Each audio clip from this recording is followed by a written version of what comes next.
Well, good evening anybody that's watching. I gather Twitch has been having some difficulties. It took me a while to get in there, about 5 minutes or more, which is one reason why no introduction, straight into the video, because I was so busy trying to make it work I forgot. So we're straight into the video. So pyrography, more on the portrait, which will carry on. Don't know how long I'll be continuing tonight because I've been talking too much. My tongue is sore from all the talking. So we shall see how much I can continue to do for the evening. So pyrography.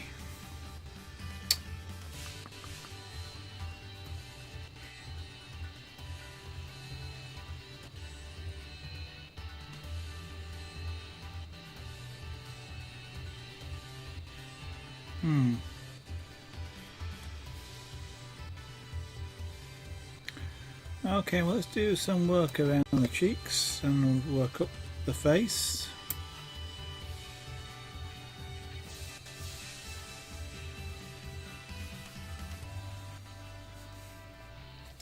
And switch glasses. That also helps.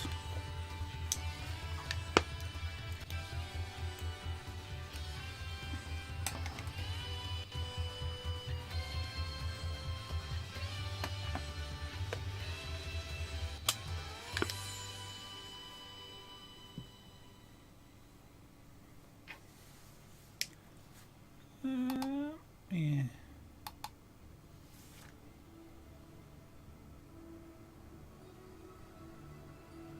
Okay. Thank you. Right. Sorry, I just was looking at my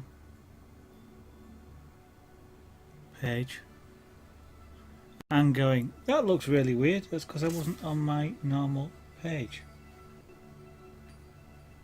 And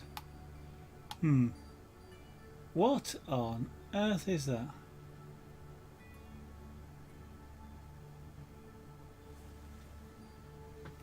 This is weird. I was trying to look at the chat window. I can't see a chat window at the moment because Twitch won't give me a chat window, which is really good of it, isn't it? So I'm just trying to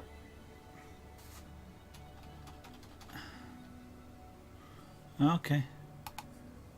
Now, okay. Something's playing games. Try that again. It looks like Twitch has had some major problems because I couldn't get on to start with.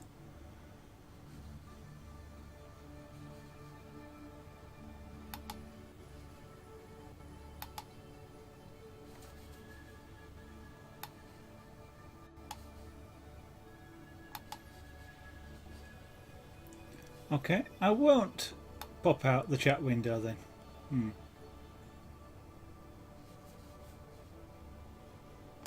So I shall do this the hard way, like that, I think. Just rearranging windows on my screen. Don't mind me. Let's just so I can see a chat window. It's quite funny. Twitch won't give me a pop out. Well, better Twitch TV or Twitch. Pop out Twitch. Yeah, you pop out the chat window from the normal window. And what I get is, I'm sorry, that page is in another castle. Bit different for 404, but quite pretty, I suppose. But it means I've got to move things around. Right, I can at least see chat now if anybody says anything. So I shall now carry on with this, yes. At which point this pen has probably heated right up, so I just have to be a little bit careful putting it down and I don't all of a sudden generate a lot of heat. Well, won't generate a lot of heat, but transfer a lot of heat from the pen to the wood, causing dark marks.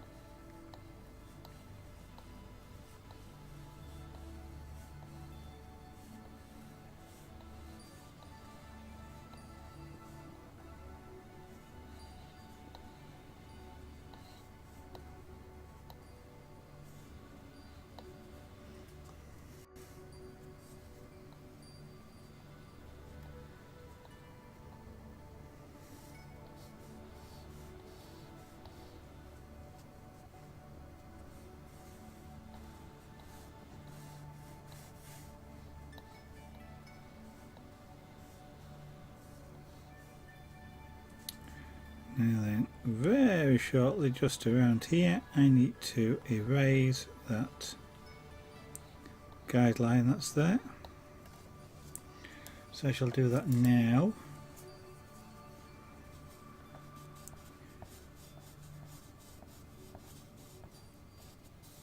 So that it doesn't get cooked in.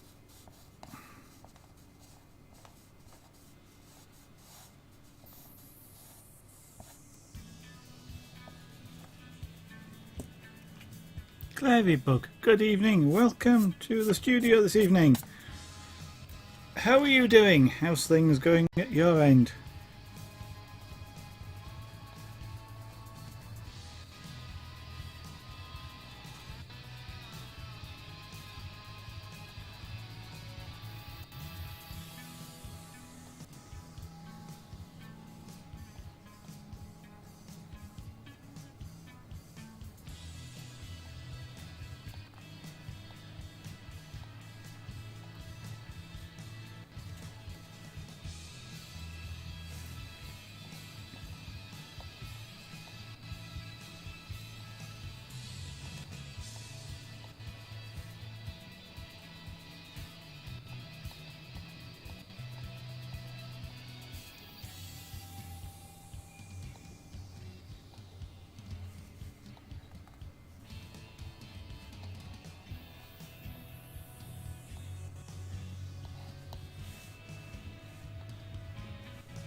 Oh, that's not bad going.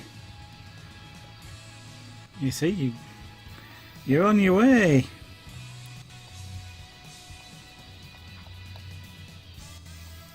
And so now that you've actually got another job, is it as good as you thought it would be?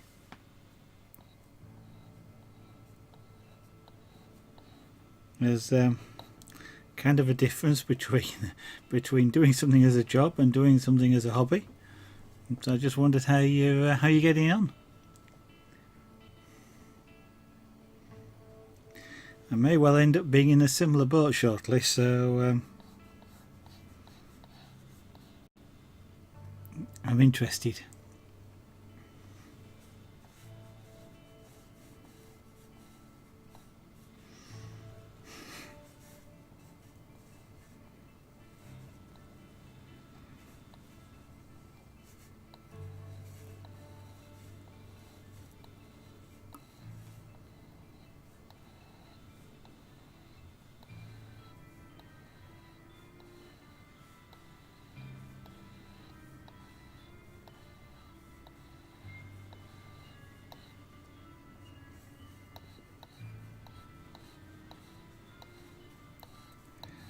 I was about to say I haven't had any of you followers for a while. I think I got 2 the other day, but I don't know whether it's me or Twitch, but Twitch seems really quiet. I know just before Christmas I disappeared for about 3 weeks, which never helps at all. But over the Christmas period it just seems to be really quiet. Not a lot of people seem to be watching. Before then I wouldn't get a great deal of viewers, but I get some. Now I seem to have less than normal, shall we say.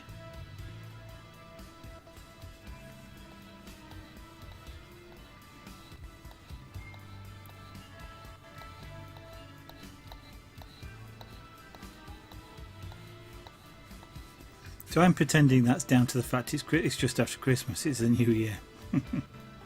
You know, the emphasis on pretending.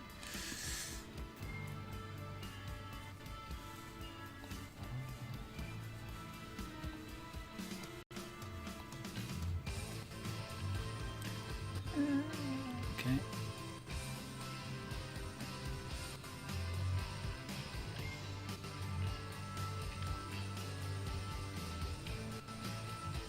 Apart from, I was going to say colour, I actually mean shade, but apart from shade, that's coming along.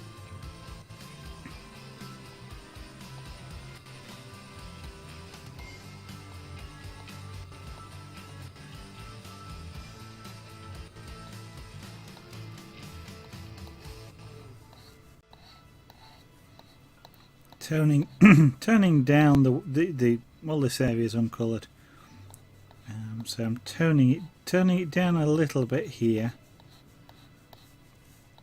so that I can see tone a lot better. When things are too white or too dark, you have a hard time judging actual relative contrast.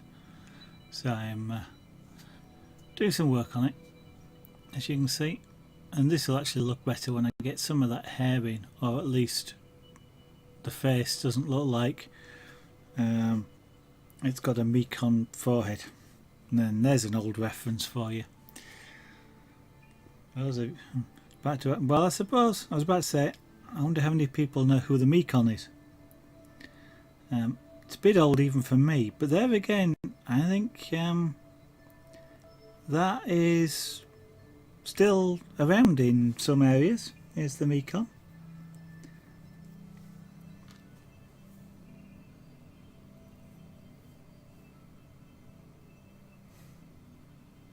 It's coming along great.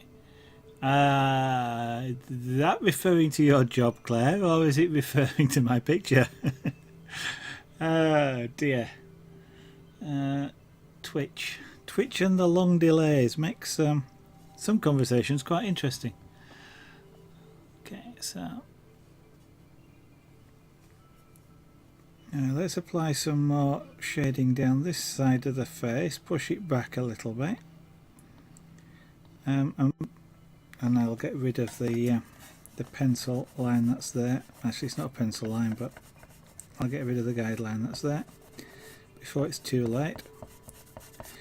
Now, I say push back. What I mean by that is, for those of you that don't know, when you black or darker, the darker something is, the further back it looks. Unless it's looking as though it's further forward. I'm sorry that sounds confusing. For things like this, your expectation is that things in the foreground are lighter than things in the background. So dark edges make things look further away, giving you a 3D shape. If this was a landscape, for example, and there was a branch going right across, that would be darker than the rest, because with things like landscapes, the further away you get, the lighter things become and less contrast. So it's kind of the darker something is, the further back it is, unless it's right forward. I know it's kind of a confusing concept, but thank you very much, Claire. Both? Well, that's good. Good on both counts then. It is weird because of the problem with Twitch not giving me my normal pop-out window. I'm seeing side by side my outside broadcast, my OB outside broadcast. I used to work in that area. The OBS output window and the Twitch stream window side by side. But the weird thing is, of course, there's a stream delay, and that is a little bit disconcerting when I'm watching it. So the answer to that is not to watch it and actually get on with some pyrography. As this is commission, I don't want to be taking overly long with it. I do like to progress commissions as soon as I can.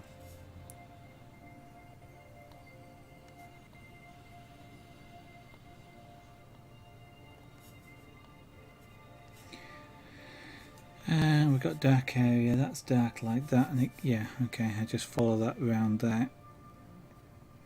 So we'll take that down again in colour or tone. I have a habit of talking about colour when I mean tone, taking it down in colour. Of course, the colour is a kind of a fixed thing. I am with monochrome like this. I tend to use colour meaning tone. Or shade, that's another word for it.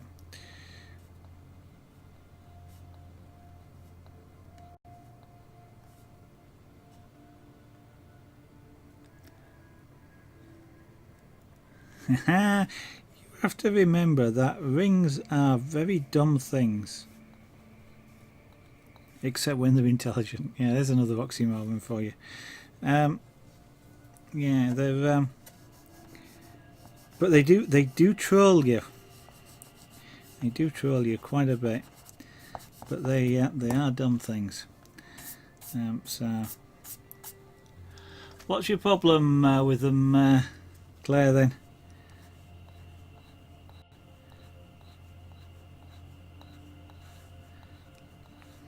Generally speaking, I find problems with them, apart from when they're trolling me, but it's because I've used the wrong size of ring and it won't go where I want it to go and things like that. But I'd like to say me and chainmail are friends.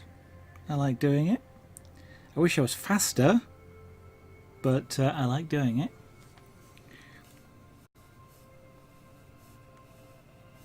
It's interesting, discussing, I think it was the American lottery on the stream last night, and a little bit about the UK one from Saturday. And one of the things that if I won the lottery, which isn't going to happen because I don't enter, but if I won the lottery, I'd give up and just make chainmail, or well, I'd give up and do what I'm doing here, broadcasting. I think cheap rings. About the only thing I can think of that doing, apart from stuff like the colouring flaking off, would be if they deform. But if you've got red rings, they're more easily damaged, shall we say, when you're twisting them.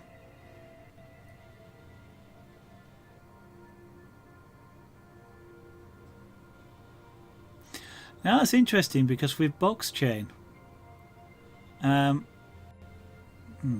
the fact that you're getting them with that amount of variation, that is bad. I think, generally speaking, if I was talking about 6mm, I might have 6.1, 6.2. Not as far as a millimetre out. I mean, that's or 2mm out. You're talking about. You sure you haven't got a mixed bag? I'd certainly sort those out if you'd have to spend some time to sort them out. If you're going from 4 to 6, that's a big difference. In actual fact, when I do box chain, I quite often use 4 and 6, or 4 and it must be 4 and 6, because I have a tendency not to make box chain square, but actually rectangular, because they kind of, if you do it rectangular, they kind of lock together a little bit better and hold themselves in place. But yeah, positive.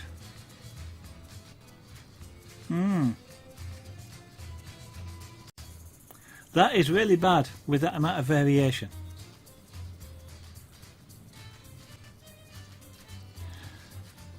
When you've got some time, just sit down and sort them out.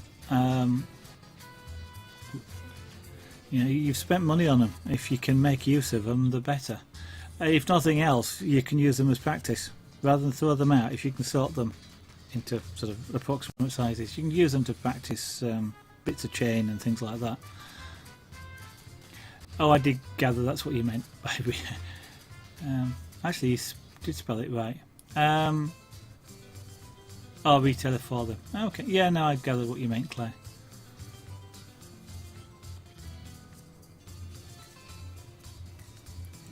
The only time I The only time I've had problems with rings, I think I mentioned it's when I bought these sterling silver ones, because for some reason they measure the outside diameter, not the inside. Everywhere else, well, jump rings measures inside diameter, not sterling silver rings. Sterling silver jump rings, they measure outside diameter. I didn't know that until I had some delivered. Still, he meant Lady Zara got a Byzantine bracelet.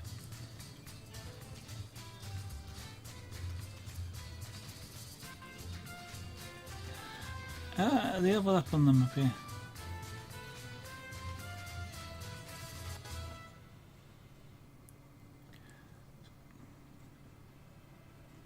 Have they been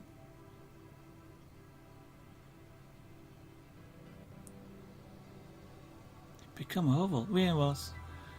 Are they machine cut rings then? Because normally, unless somebody's cut them with a hacksaw, normally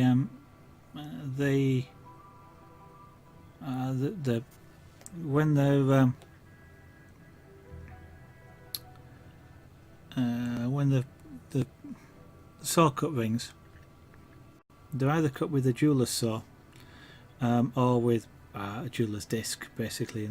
I won't say in a Dremel, but that sort of thing. And the width of that is minute. I mean, it's sub-millimetre, easily sub-millimetre. So you don't get, you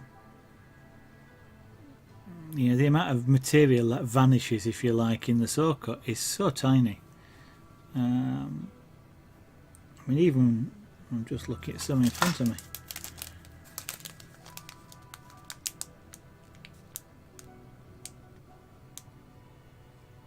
Yeah, it's easily got about quarter of a millimetre, something like that. I mean, it amazes me actually that you can get saw blades and discs that as thin as they do. So, but I think if they've been cut with, I forgot what they call it machine cut, because it's like hand cutters, and it's a cutting the thing. It basically squeezes the metal until it squeezes it so thin it breaks, and so you get the triangular edges, and then they look quite wide sometimes. And I guess if they've been cut like that and then somebody's tried to square up the edges, no, why would they do that though? I don't know.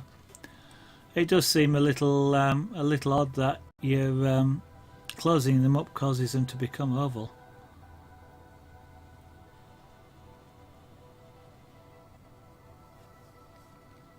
Not saying they don't, you know, because you've got them in front of you, but they would really have to. Well, you're saying they're really bad rings, so I've got to say they'd have to be really, really bad rings to do that.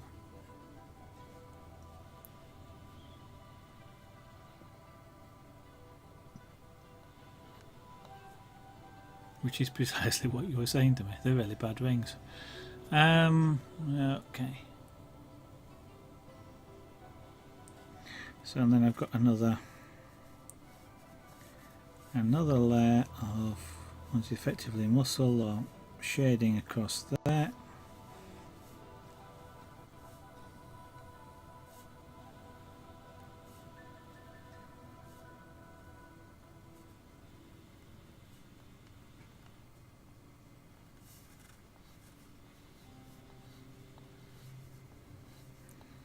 What to do with this actually is just apply a base level of shade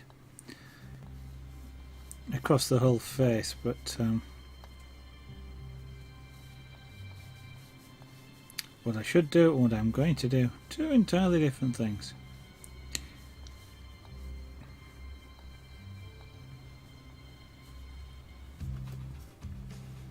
I'm going to have to, let me get a tissue. I think that pen needs the.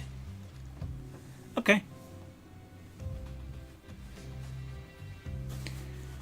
I think the pen needs a cleanser. Cheap kitchen towel. Works really well for cleaning pyrographic pens, or at least these pens anyway. So just fold it up a little bit and then clean the bottom of the pen. No smoke, no fire. Okay, so let's just take a look at this this picture, Claire.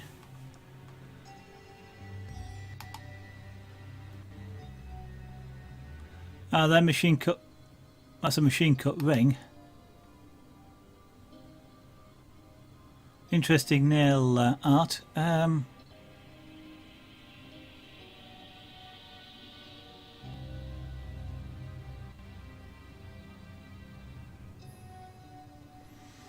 Yeah, you've bent one in. You've bent it under, haven't you? Effectively.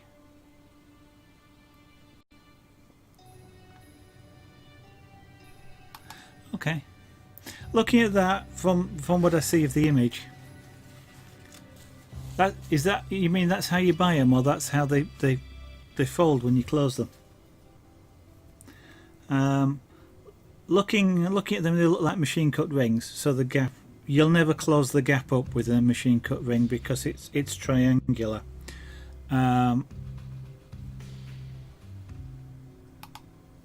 You bought them like that.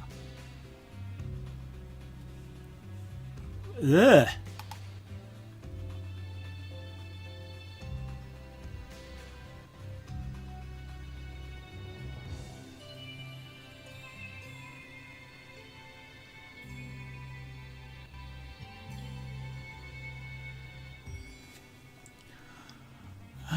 You've bought that. I'm studying this, but you've bought them like that.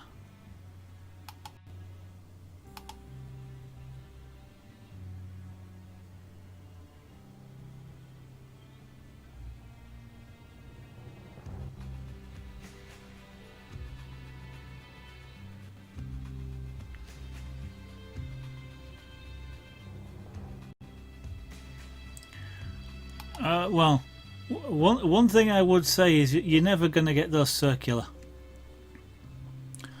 It's from time to time, if I close a ring, I can cause it to do that because of the way I manipulate the pliers. Sometimes you just bend it in rather than sort of twisting it into position, because you are trying to close a tiny gap, so you do sort of push a little bit, and sometimes you can push a bit too hard and you'll push it, deform the ring. They're bad. You were right, they're bad rings. I wouldn't even bother trying. You will find it almost impossible to get a smooth ring out of them. If you open them up, you'd have to use a pair of pliers and squash the oval out of them. But to be honest, your chances of getting a smooth ring is almost impossible. They're not. They weren't. Well, looking at them, they overlap. So I was about to say the oval jump rings, but they'd still mate with an oval jump ring. They wouldn't be overlapped like that.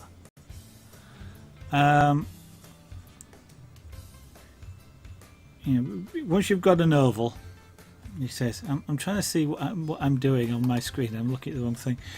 Once you've got an oval like that, in principle, you can open it out and squeeze that, but that sort of thing happens and you get kinks and all sorts of things. I'm also trying to think how on earth somebody managed to manufacture rings like this, because the way rings are manufactured, they're manufactured by coiling wire. So what actually happens is the rings sort of form like this, if you like, with an overlap, and then they take a saw or cutters and go down there, which is why I'll get a jump ring out in a minute, but when you see a jump ring, they're offset from each other like this.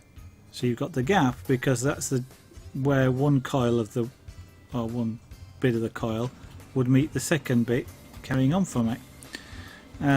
for them to get under there like that, the only thing I can think of that would do something like that, unless somebody literally sat down and squashed every ring, which is silly, is somehow maybe they've been put into polish with, because they look like bright aluminium, so they've been possibly put into a polishing machine, which really sort of just generally tumbles them or vibrates them with a polishing compound. And normally you'd use something relatively small particles, coconut shells, that sort of thing.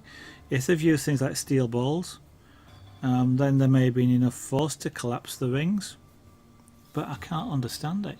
They look really bad. Plus, as I said, they look like the machine cut, so they look like they're being cut with cutters, and because of that you will never close up the gap.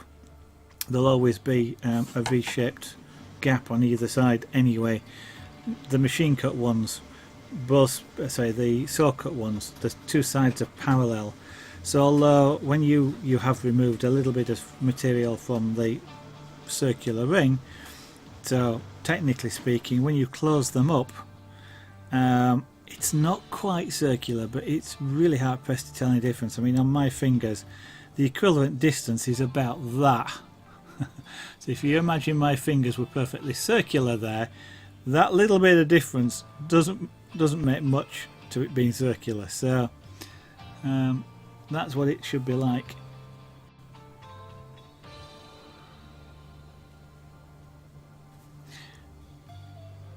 No, well, let me show you. Let me get a ring out.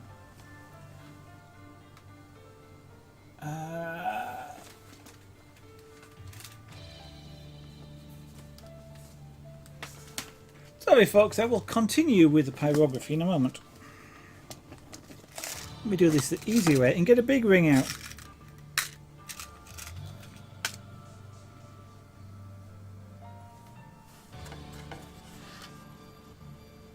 I'll zoom the camera in.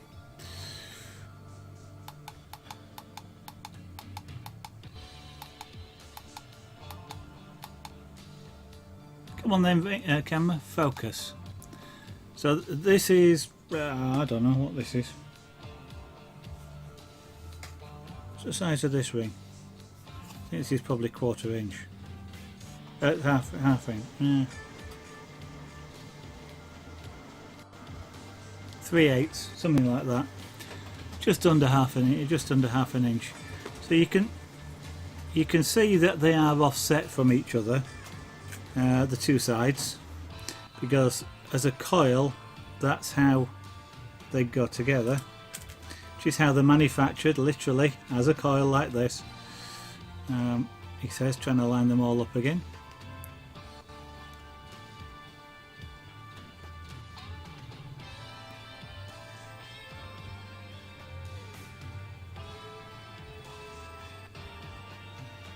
And what they do is they take a jeweler's saw and just saw down there, and then because it's a coil they fall apart.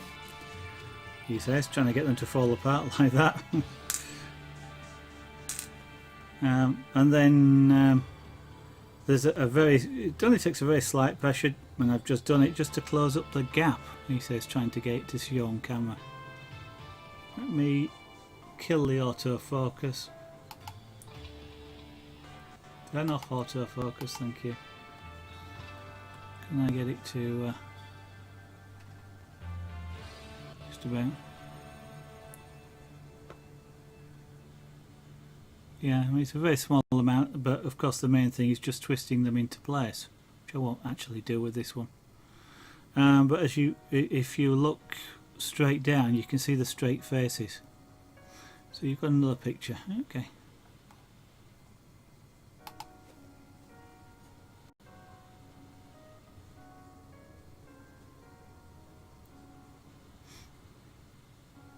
Still the same. I mean, they are normal rings.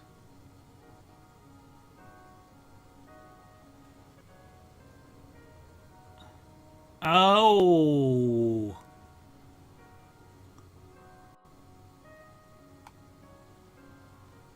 I wonder. When they're like that, Claire, are they circular like that?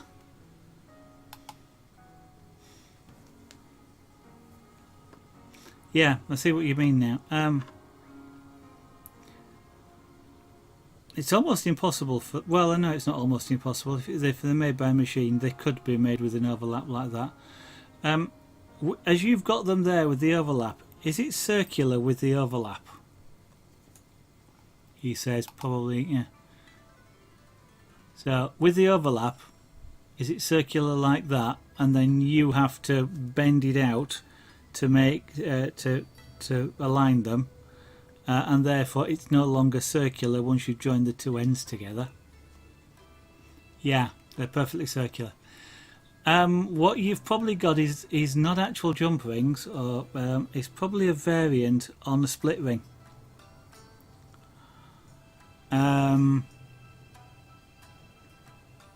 Split rings are slightly different in that they're like you have there. They're not meant to have their ends joined together. Excuse me a second. They're not meant to have their ends bent together. They're meant to overlap all the time. I mean, I don't have one here. Do I have one here? It's a jeweler's version, if you like, of the key ring, which usually goes around at least twice. Yeah, you haven't got the right rings. Almost certainly you've got a split ring rather than a jump ring, and that's why you've got the problem, because the split rings manufactured the same way, but they actually manufacture them on an oval what they call a mandrel. That's the thing to wind them around, so that when they've cut them like this and they squash it up so that the two sides overlap, they go round. Yeah, you were bought as jump rings. Either somebody sent you the wrong thing, or you got conned. They're not jump ring. Well, yeah. Definition of the word jump ring. They're not the ones that you want.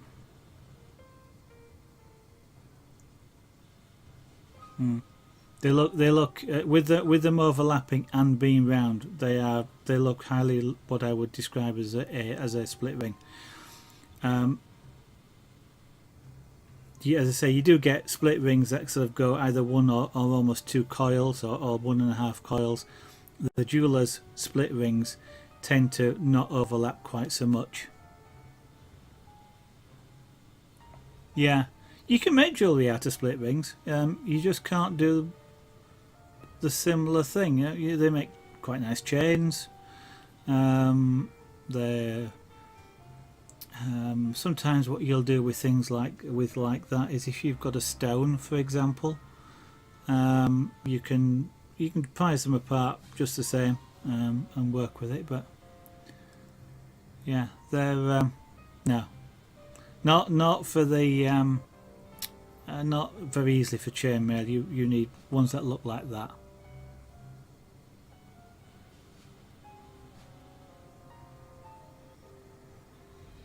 So they don't overlap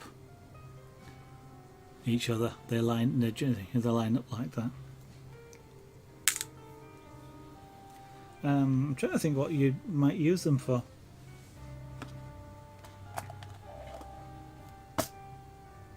Depends on how soft they are as well. But I mean, you can make like chains out of them.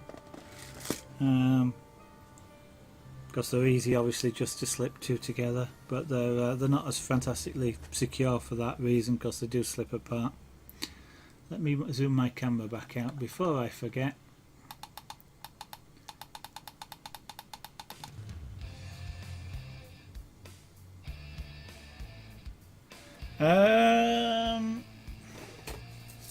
The box chains that I tend to do, I'm using 4.1.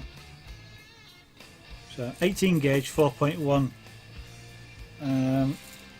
on one side, for opposite sides, and 19 gauge 5mm, not 6. I use 5. Let me just put that back up there.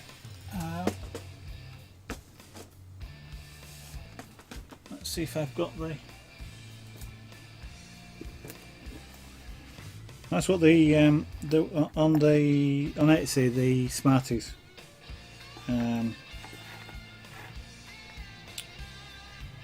necklace is made out of, which isn't in this box here, so I can't actually show you.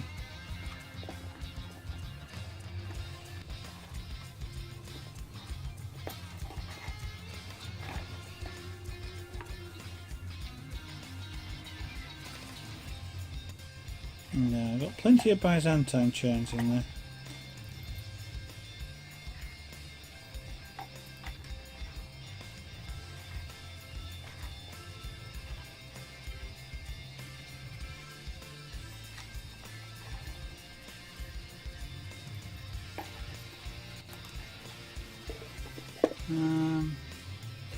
Have I got anything? I don't have anything on the desk either.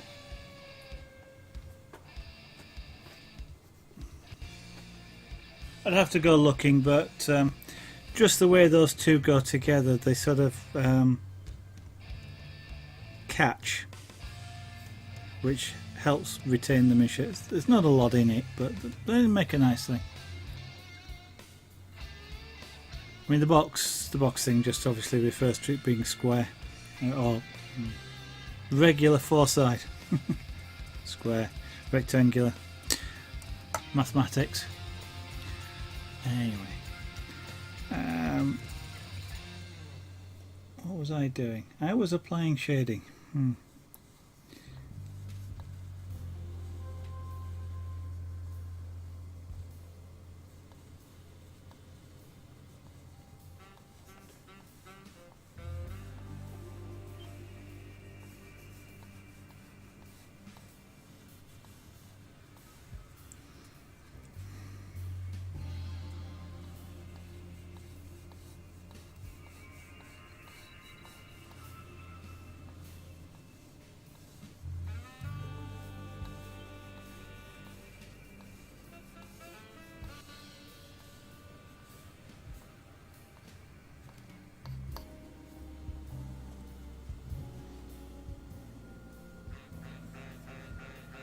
Now,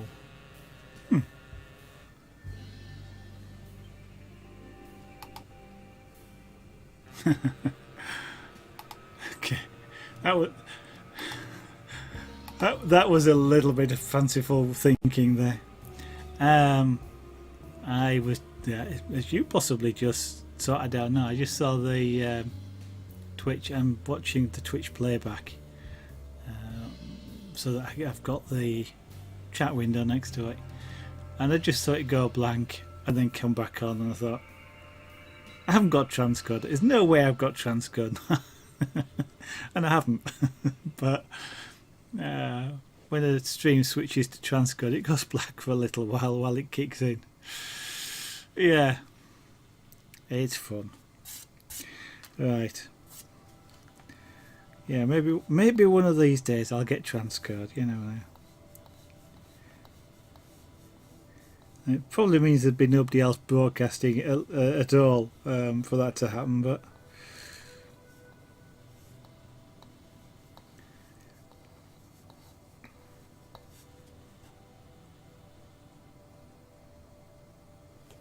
okay, that's got a bit of a bright spot there, so we'll just dispose of that bright spot, which is still showing up a little. There we go.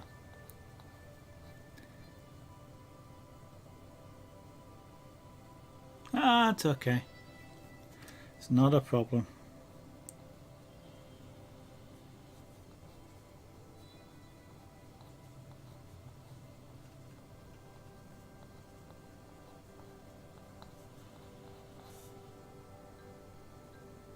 I'm still seeing that as too bright.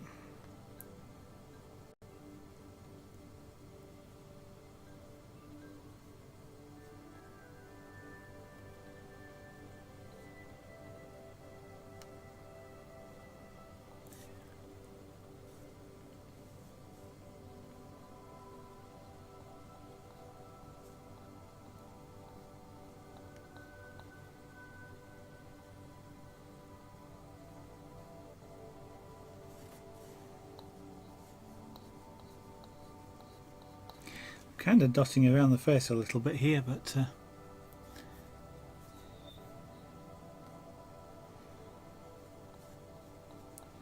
well, at least those either those shops, provided you make sure you don't get the split rings, they are labelled, so you shouldn't have a problem. But at least you'll know what you should get. Then you can look elsewhere if you want to do so.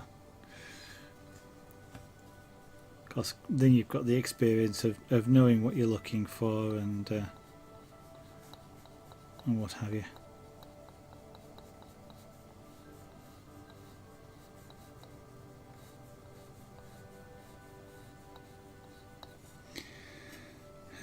So that wants to be, relatively speaking, darker.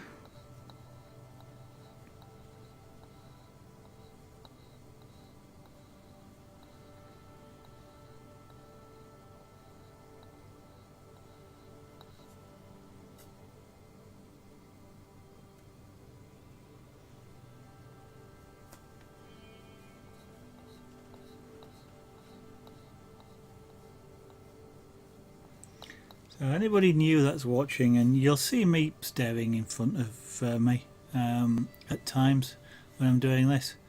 Doing that for two reasons. One is that's where the chat window is, but the second one is, as I mentioned before, the OBS, which is what I'm using to broadcast the output window, is also in front of me.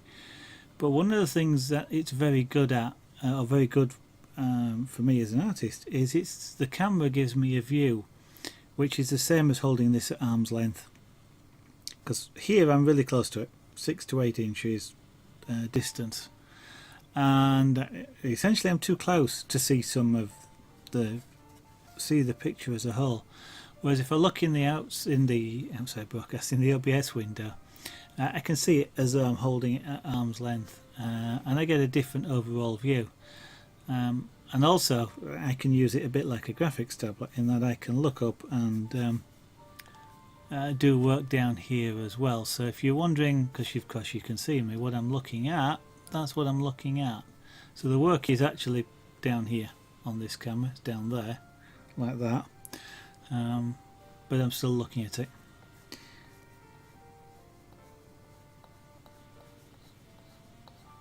So it's a useful tool, actually, is the video camera in that respect.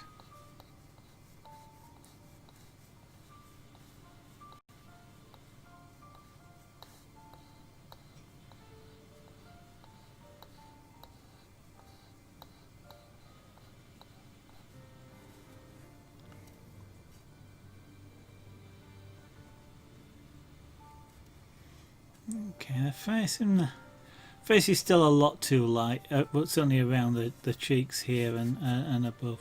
Well, the whole face so far, but it's progressing.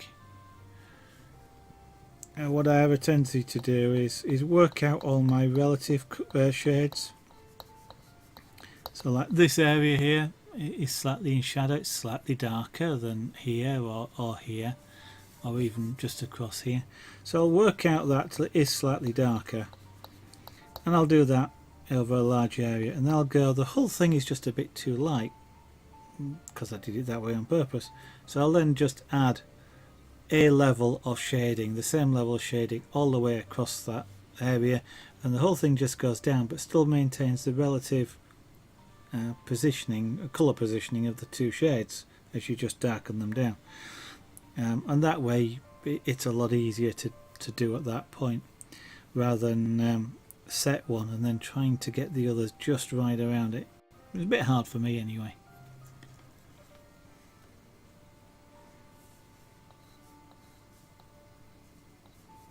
Of course, sometimes that means I then have to go back and tweak stronger shadows, like that one there, which is a little bit in danger of just being washed out.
So if there's anybody, is there anybody there?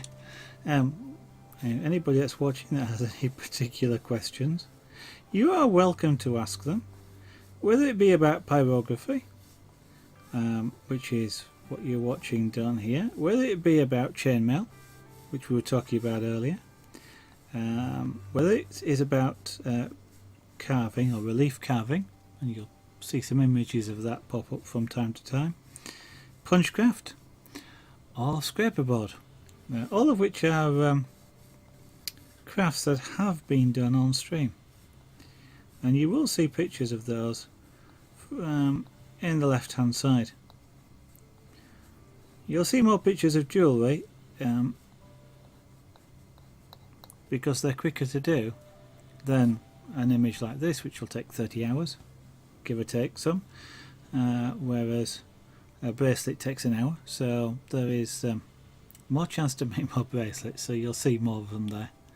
But yeah, you're quite welcome to ask about any of the other crafts if there's something you would like to know about them.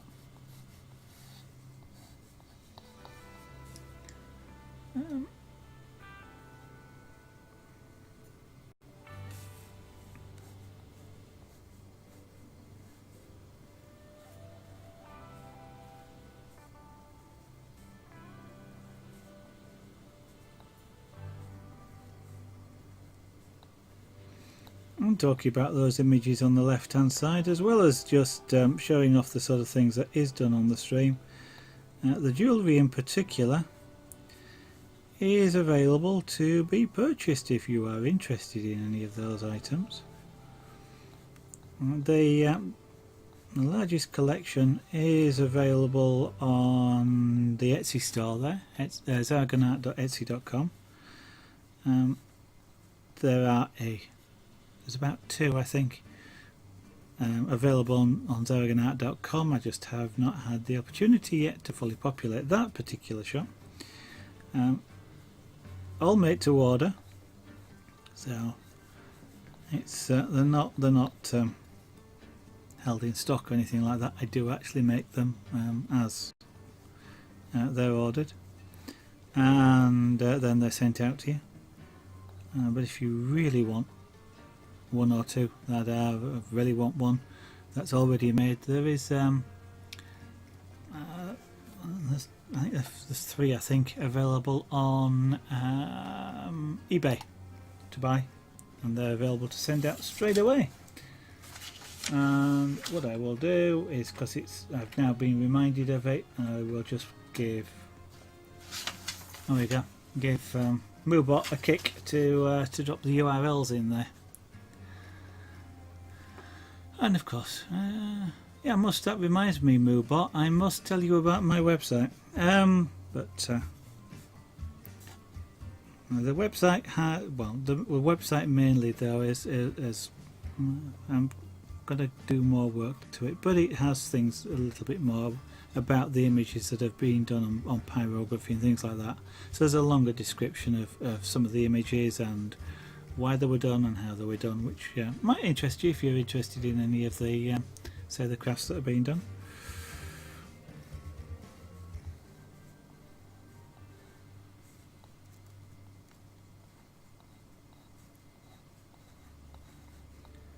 And there are, I think there's 2 videos up on that are time-lapse videos of pyrography being done on YouTube. So the YouTube channel is Zargonart Studio. You'll need to do a search for it, I'm afraid. There isn't enough. YouTube doesn't let you have a special URL unless you've got a number. I've forgotten how many followers it is. I don't have that many followers on YouTube because I don't have that many videos up there. But there's a couple of time lapse there. One, I can't remember what. I literally cannot remember what I've put up. One of them is of one of the cats, which has been reduced down to about a 5 or 6 minute time lapse, and the other one is something. What is it? I know it was something like 24 hours worth of video, which has been time lapsed down to about 30 minutes.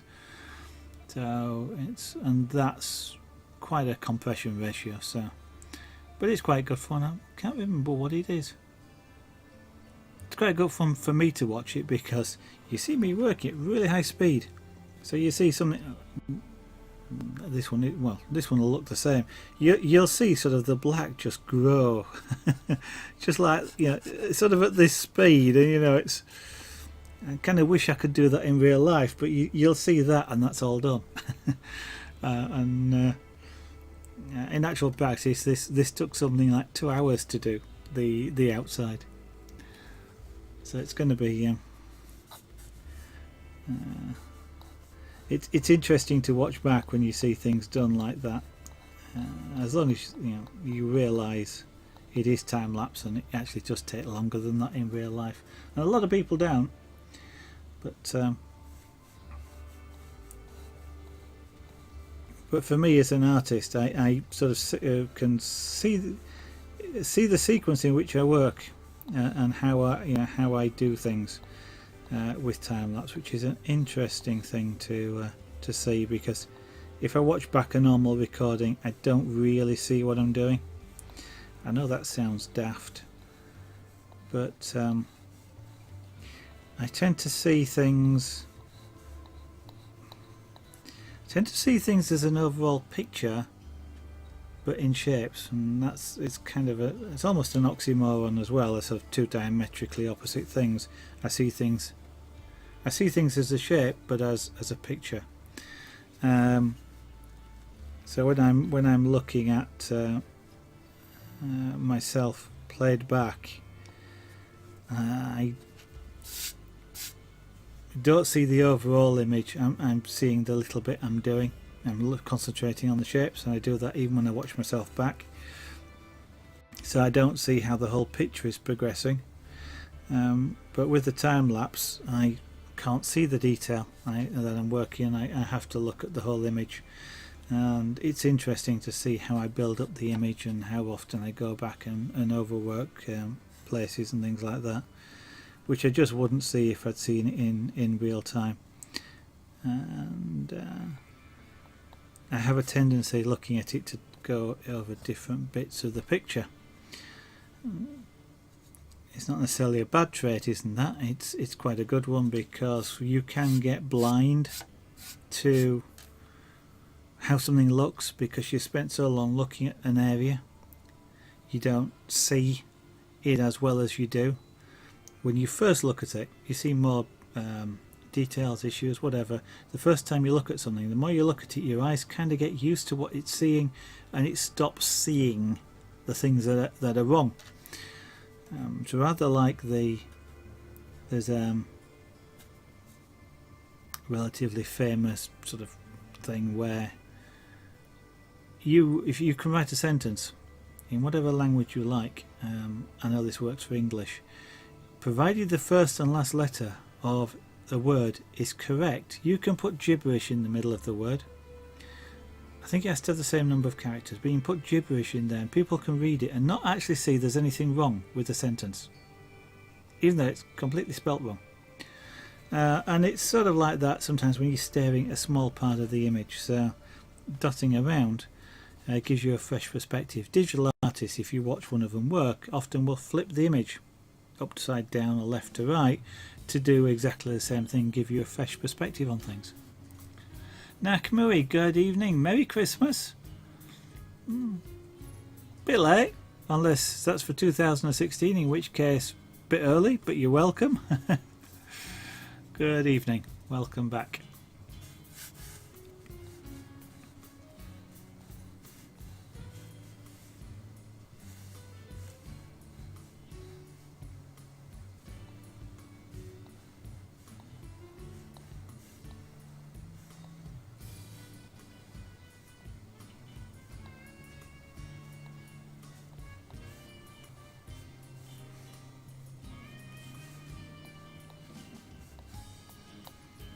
Now I want a little bit of highlight just around here, which I will do by leaving it white.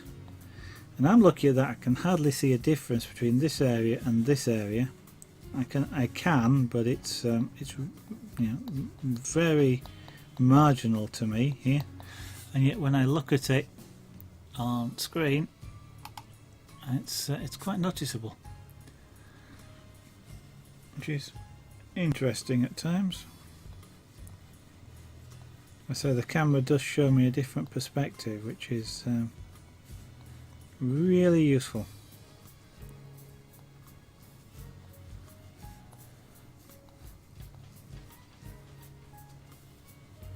Yeah, that's a bit. Don't want that highlight there. So we'll just turn that highlight down a little. There we go.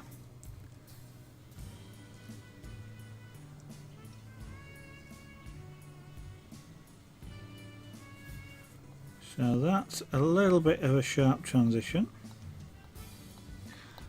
on that. It's not really a strong shadow, or particularly a shadow at all, so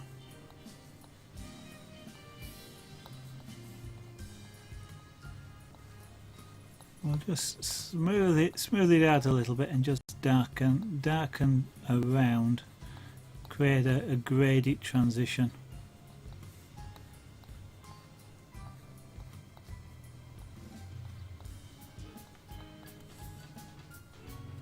That'll do for the moment. I'll come back over and working on this side. See, I shouldn't really be working on the nose. Let's go back to what I should be doing, which is extending up around here.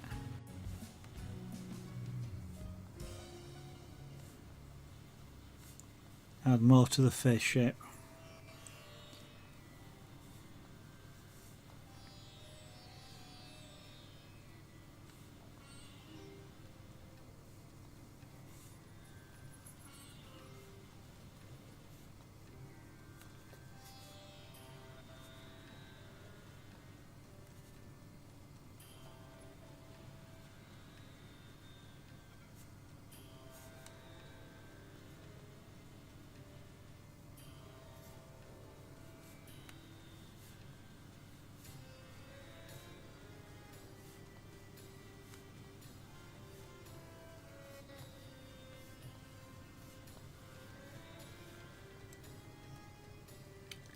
Yeah, inside the glasses is going to be slightly darker than outside the glasses. The glasses provide a little bit of shading.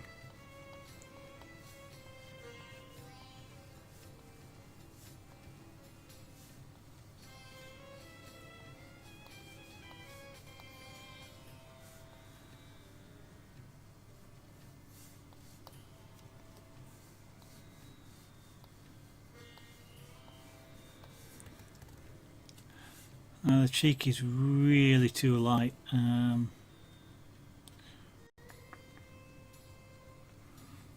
I really got to do is darken this area and that edge off a little bit more, I think. And I need to form the cheek shape on this side as well.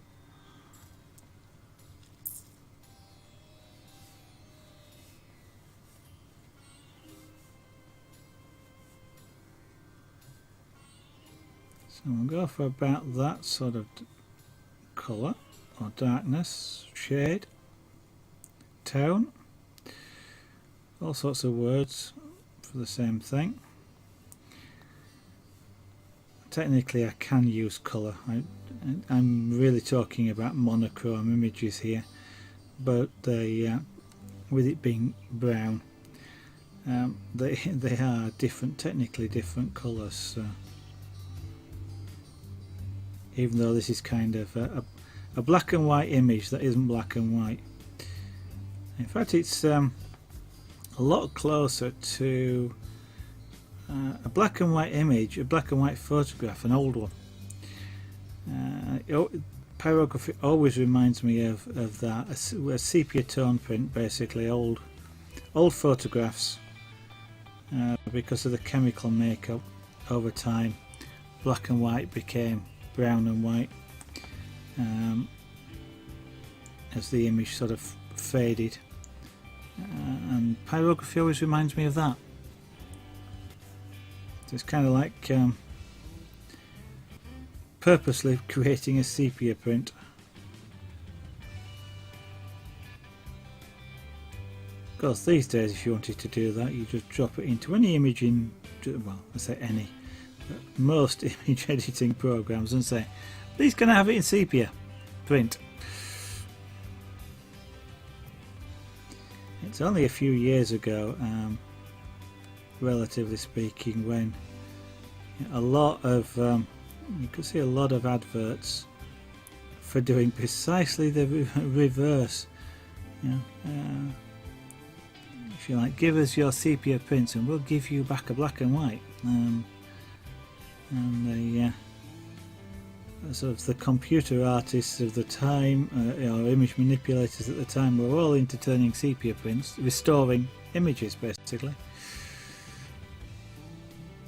I haven't seen so many of those around, but there again, I don't read those sorts of areas of the media anymore. I don't read photographic magazines or anything like that.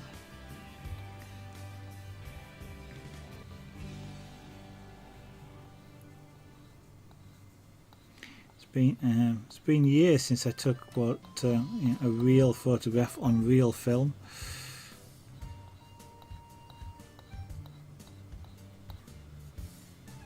The funny thing is, I do have an Olympus 35mm film camera, and it's old. OM1. It's one of the really old models now. It wasn't at the time, but it used a battery. It used a battery for the light meter, which was in there. Everything else was manual, and I can almost bet, and it must be going on for 20 years since I last used that camera, but I can bet I could go find it now, take it out of its case, and that light meter will still work and be accurate. The battery that's in it, I don't know what it is, a small coin cell. It has been in that camera at least 35 years, at least, if not more. Actually, it probably is more, closer to 40 years I think, and I bet it still works. It has in the past when I've gone and looked at it. So, and of course, most of your digital cameras these days are lucky to last a full day, or 500 photographs, and that's it. I don't know how many photographs I've taken with the OM1, but there's been lots of film gone through that camera.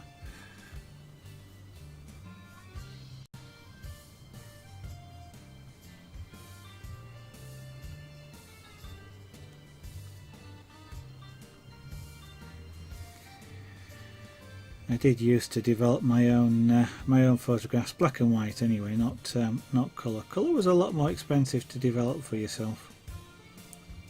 No, that's not strictly true. It wasn't that much more expensive to develop. What was expensive was printing them, because you needed the proper enlarger with the colour filters in it to be able to get the correct colours and things like that, and that was quite a bit cheaper. Black and white was a lot easier to print.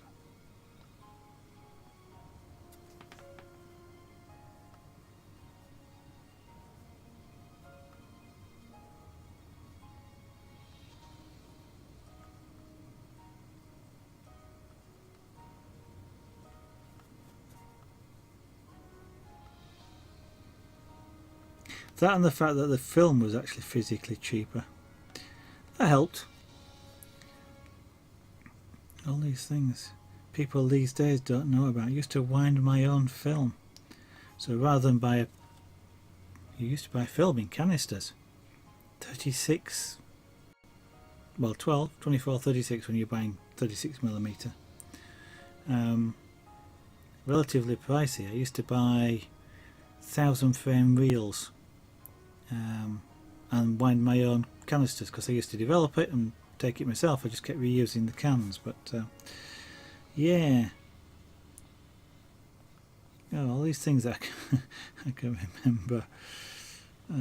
People these days that have anything to do with photography probably I would say they probably wouldn't recognise a film can, but some of them probably wouldn't.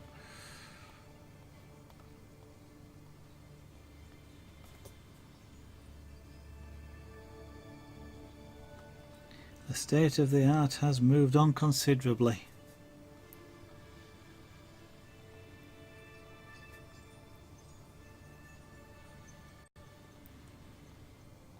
Whether that's good or bad, not sure. It certainly has taken a lot of skill out of taking snapshots. Professional photography still, encompasses, even though it's a digital medium rather than a physical film, a lot of the same techniques are still in there for taking photographs, but the availability of the digital camera, which obviously made it a lot easier for people to take images and send them around the world, has turned people into just sort of snapping things. So the camera does all the work, or all the hard work of making sure it's exposed correctly, and people, whether you should or shouldn't, people don't understand, things like aperture and stuff like that, which can change how an image looks, because the cameras, if they have those modes, and a lot of them don't, they're just fully automatic, then people just don't know what they do or why they do it. But there you go. I'm old, I remember these things. You guys probably aren't old and have not got a clue what I'm talking about.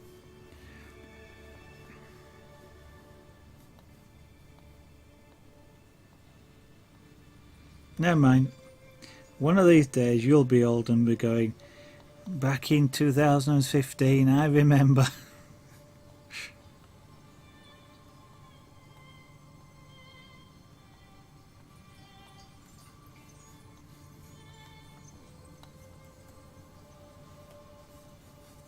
Okay, I've created a hard edge there.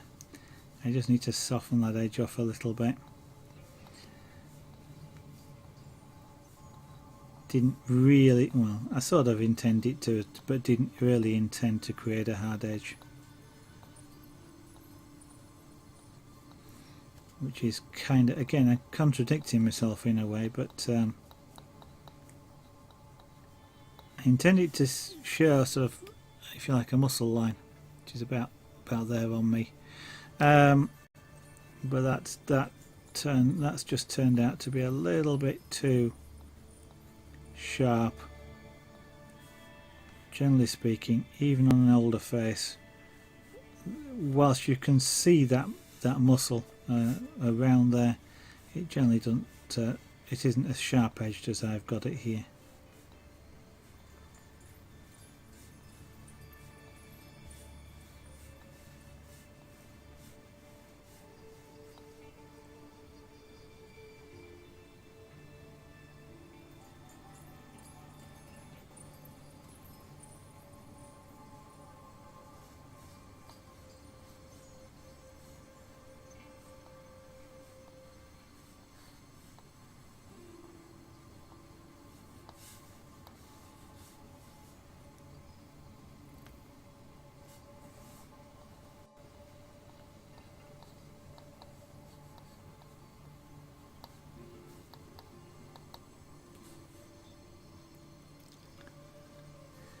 The main thing with pyrography often is, and I mentioned it the other night, the weird thing is you're looking for the whitest wood you can find, at which point you completely cover it with pyrography, which means that you don't want it white.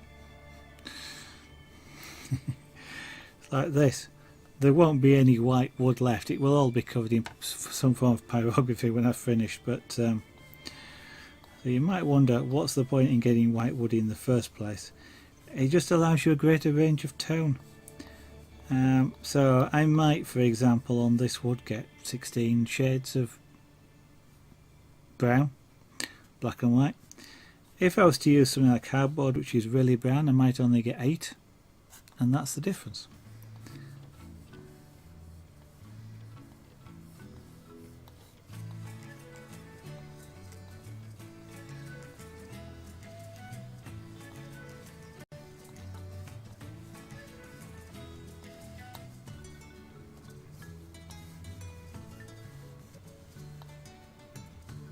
Okay.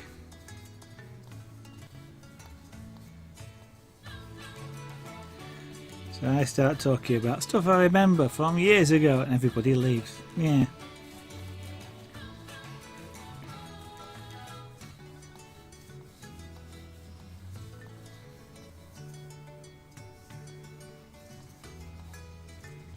I guess the main thing is not to stop doing the pyrography whilst I talk. One of these days I'll learn how to talk and do things at the same time. Do two things at once. I don't know. Is that possible? Do two things at once? Yes, of course it is.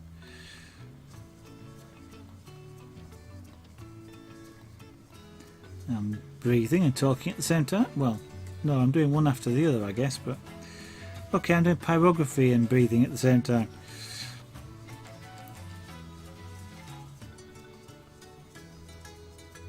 Right, I'm just trying to lose sharp transitions of shade. Unless you have an actual hard edge shadow, you don't get that normally on faces, so a little bit sharp around there. It needs graduated transitions from one shade to another, especially if you want the face to look rounded rather than like Crichton at a red dwarf with sharp angles.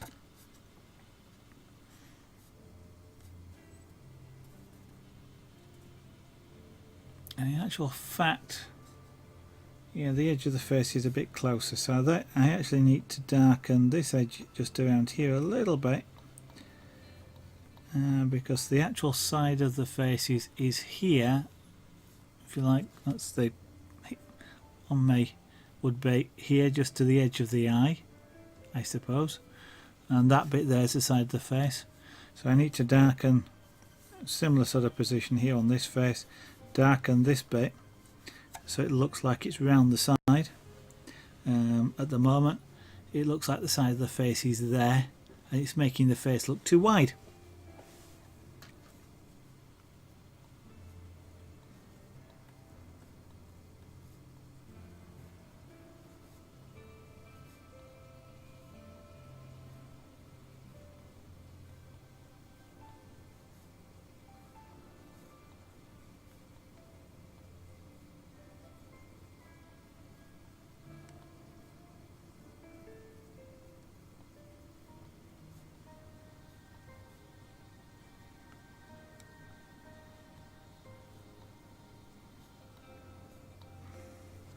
So I am working with a fairly cool pen. It allows me to build colour quite slowly. I need, well, I'm not fantastically practiced at facial portraits, so I don't want to get too, what's the word, aggressive in the application of colour, because it I'll shade, because it will be very easy to get it wrong and then have to start the whole thing again. And as I say, as a commission, I don't really want to start. We're about 7 hours in so far, so I don't really want to have to do 7 hours worth of work again. There is a trade-off, of course, because it takes slightly longer to do, because you know, I've got to go over it multiple times in order to generate the actual tone or colour that I'm after. But so there is a trade-off there. It takes longer to do, so you're trading off the risk of making a mess with speed of actually how quickly you make the mess, how quickly you do it.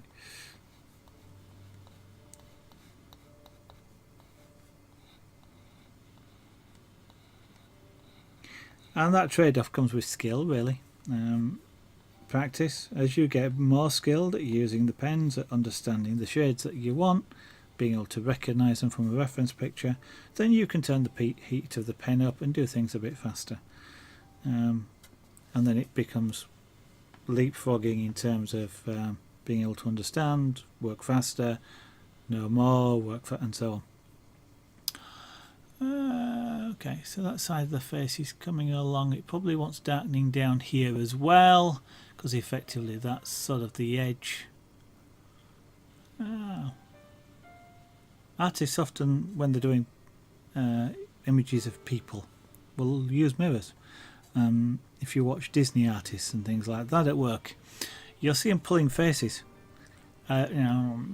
just to see what the face of their character might look like if it was sort of human or whatever.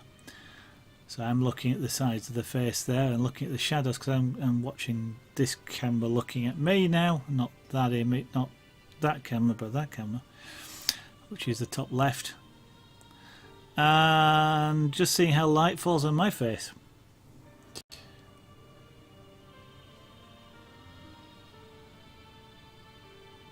And where the edges are.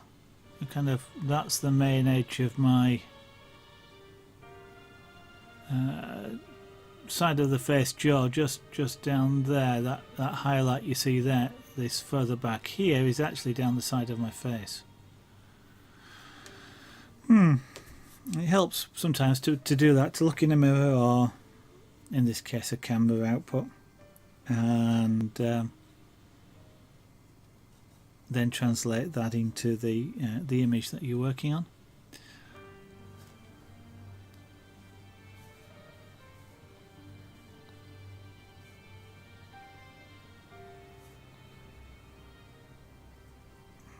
See, I'm hopping about. I was doing up here, I'm now going back down here again. But some of that is just joining up the colours, as the colours, the shades.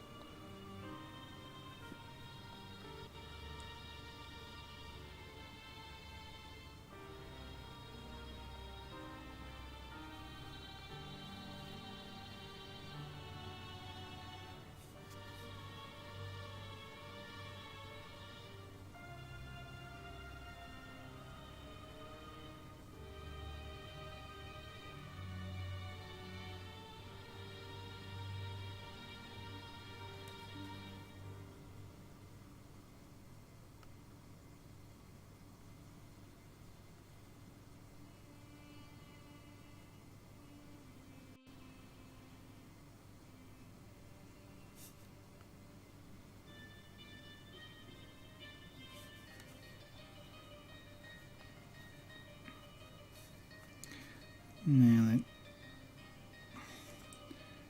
then, yeah, just on this edge is actually quite prominently a shadow.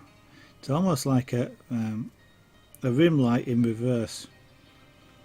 A rim light would be, especially with backlit images, you get light creeps around the side, so you get highlight right around the side of faces if they're lit from the back, for example. Even when you do like a flash on the face or put a light on the face, you still see the rim light. This is kind of like a rim shadow.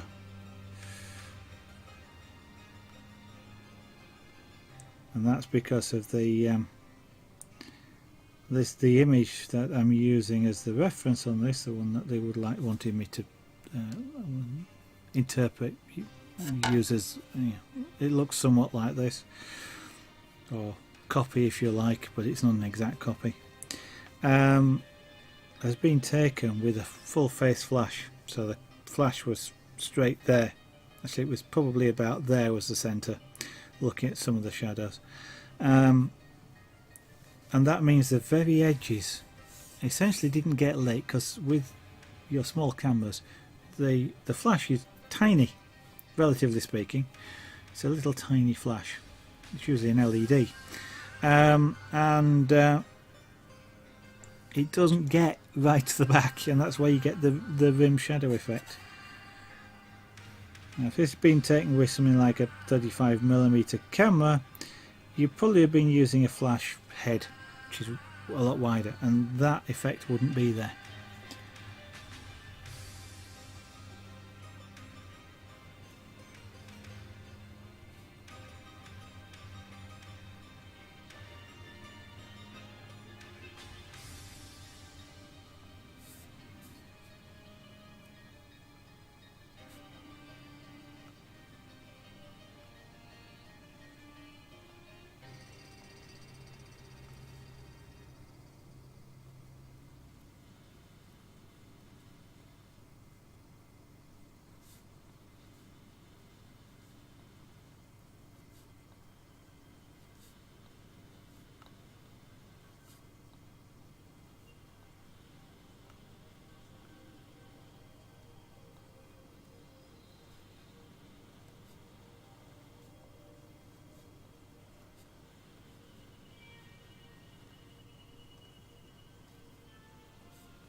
Okay, we're applying shape to the face.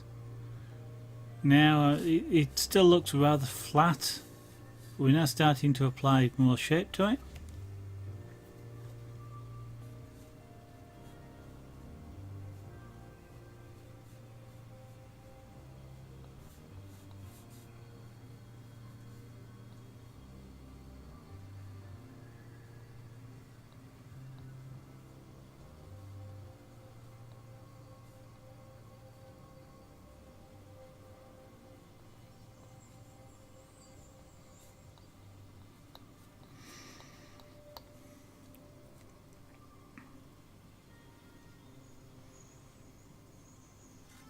Highlight's not quite right there. It sort of is, but it's probably too large.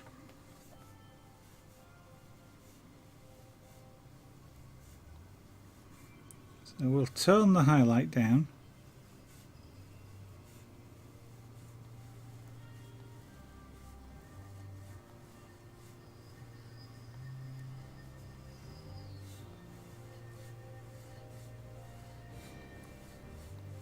And even though what I'm doing is applying an overall colour, I'm still working in an arc here, following the facial contours, because any tooling marks that I make, basically slightly darker lines or lighter lines in some cases, then they'll follow the face shape as well. So your eye is still led in the correct directions.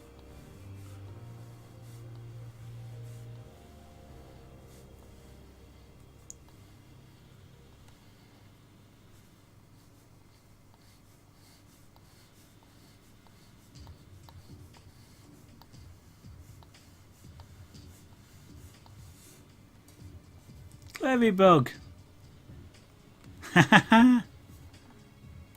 No, unfortunately I don't. No, sorry. If I did, I'd be using them. But no. I'm trying to think of that. You probably get free postage and packing. So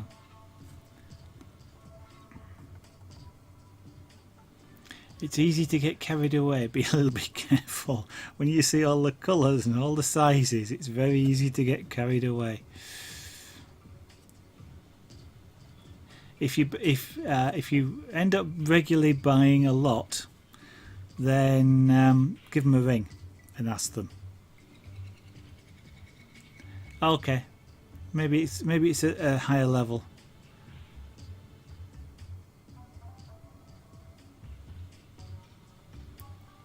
It might be £50, at which it becomes free postage and packing. But given that today is Thursday. No, today's Wednesday, isn't it? I think if I was ordering, I'd probably order using normal first class post rather than special delivery, just in case you were thinking of that. They'll pack them tomorrow, but they would probably arrive Friday on special delivery. I don't order anything on special delivery on a Thursday or a Friday, because I don't. If I order first class on Thursday or Friday, I get it Saturday, but special delivery doesn't come on Monday. So it actually takes longer. Oh, you got some dark rose. Dark rose is a limited edition, by the way. You won't necessarily get it anymore. You know what dark rose is, don't you?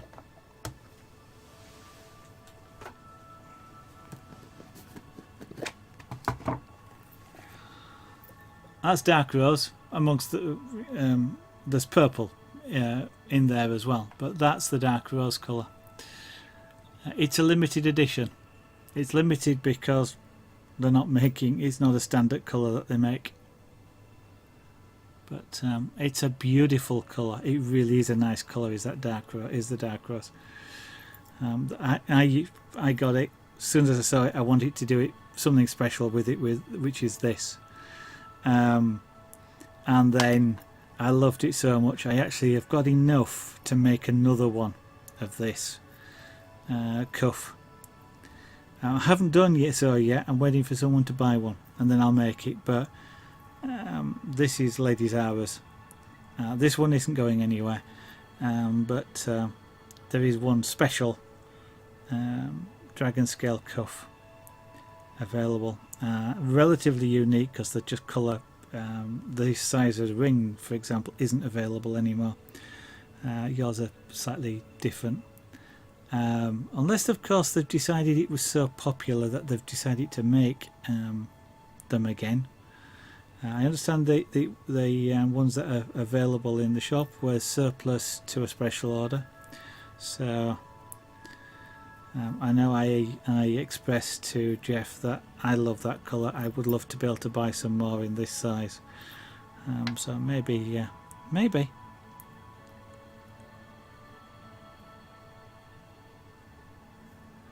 In that case, if you can only order 9 packs of 100, you've probably got all the remaining stock. 500. Trying to think, from 730 seconds, they're actually bigger than this, so you've got enough to make cuffs that size, I think. Certainly with the 900 you do. But I think it's a lovely colour. I really do wish it was available. It's halfway between the pink and the red. In fact, I've got them both side. Here you go, side by side. Red, pink, and the dark rose. I know the pink looks silver in this particular case because of the colours around it, but I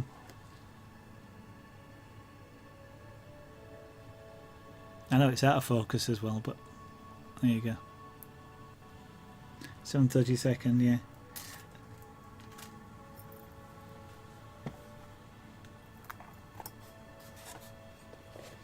Hopefully you'll really like those.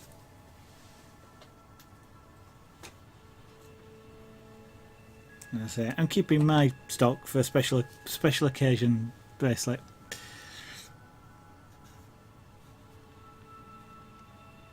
Actually says, thinking that I'm not actually sure I've put that one in the shop. One only available. If I haven't, I'll have to photograph it and put it actually into the shop. Won't sell very many if I don't have it in the shop. Yeah, go through the checkout. It's too easy.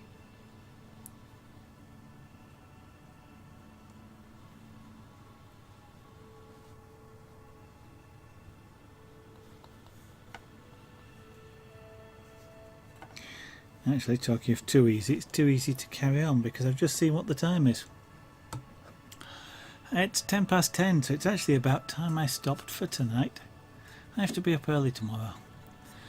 So, I am going to say good night to anybody that's watching. I will point out my shop down at the bottom there, Etsy, zeragonart.etsy.com, where things like the cuff I've just shown or the bracelet, the Valentine's bracelet, is available to purchase. I hope the cuff's on there. I will have to get it on if it's not, but some of the images like that one there that you can see, Misty Morning I think that one is, which is available in the shop.